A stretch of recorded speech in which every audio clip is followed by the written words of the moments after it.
La Coupe du Monde 2026 n'a même pas encore commencé que les Bleus se retrouvent déjà au cœur d'une polémique inattendue. Et cette fois, il ne s'agit ni d'un choix de Didier Deschamps, ni d'une blessure, ni d'un problème sportif. Le sujet qui fait parler concerne l'argent. Plus précisément les primes promises aux joueurs de l'équipe de France. Et selon plusieurs révélations publiées ces derniers jours, le bras de fer entre les internationaux français et la Fédération française de football serait bien réel. L'équipe +1. Depuis plusieurs années, les questions financières entre les Bleus et la FFF sont régulièrement sensibles. Mais à quelques semaines du départ pour les États-Unis, le Canada et le Mexique, personne ne s'attendait à voir ressurgir ce dossier aussi brutalement. Pourtant, selon les informations dévoilées par plusieurs médias français, le président de la fédération, Philippe Diallo, aurait demandé aux joueurs d'accepter une baisse de certaines primes liées à la Coupe du Monde 2026.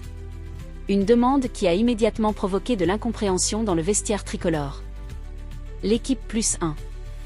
Pour comprendre la situation, il faut revenir quelques mois en arrière.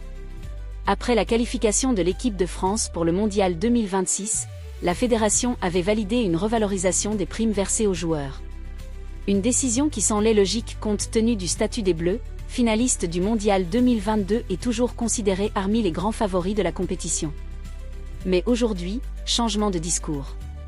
La FFF cherche à réduire ses dépenses et souhaite revoir certains engagements financiers. L'équipe +1. D'après les explications avancées par la fédération, plusieurs facteurs justifieraient cette demande. D'abord, les montants attendus de la FIFA seraient moins importants que prévu. Ensuite, la baisse du dollar par rapport à l'euro aurait un impact sur les recettes espérées. Enfin, l'organisation de la Coupe du Monde sur 3 pays différents générerait des coûts logistiques particulièrement élevés. Hébergement, déplacement, sécurité, infrastructure, la facture globale s'annonce importante pour toutes les délégations participantes. L'équipe +1. Sur le papier, ces arguments peuvent sembler compréhensibles. Mais du côté des joueurs, le message passe beaucoup moins bien. Plusieurs cadres auraient été surpris par cette requête. Certains ne comprennent pas pourquoi l'équipe de France, principale locomotive économique du football français, devrait faire des efforts financiers alors qu'elle génère des revenus considérables pour la fédération. L'équipe +1. Car les Bleus représentent aujourd'hui une véritable machine à revenus. Entre les droits télévisés, les sponsors, les recettes marketing et les partenariats commerciaux, l'équipe de France constitue l'un des principaux actifs de la FFF. Le contrat signé avec Nike atteint notamment des montants records, souvent cité comme l'un des plus lucratifs du football international. C'est précisément cet argument qui revient régulièrement dans les discussions entre les joueurs et les dirigeants fédéraux. L'équipe +1. Dans le vestiaire, certains estiment qu'il existe une contradiction difficile à comprendre. Comment demander des sacrifices financiers aux joueurs alors que quelques mois auparavant leurs primes avaient été augmentées? Pourquoi changer de stratégie aussi rapidement? Cette incohérence supposée alimente aujourd'hui le malaise autour du dossier. L'équipe +1. Le problème est également symbolique. Les montants évoqués ne représentent pas forcément une révolution pour des joueurs évoluant dans les plus grands clubs européens. Mais le débat dépasse largement la simple question des sommes concernées. Il touche à la confiance entre les joueurs et leur fédération.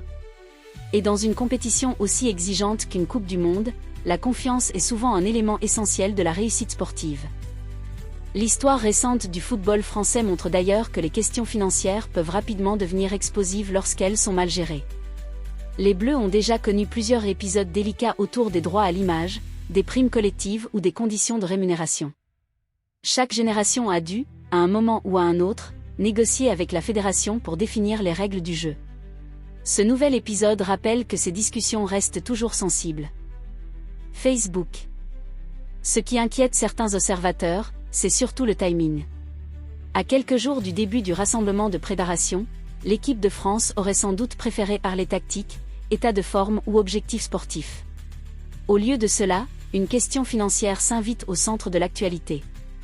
Et même si aucun conflit ouvert n'a éclaté publiquement, la situation crée forcément un bruit de fond dont Didier Deschamps se serait bien passé. L'équipe.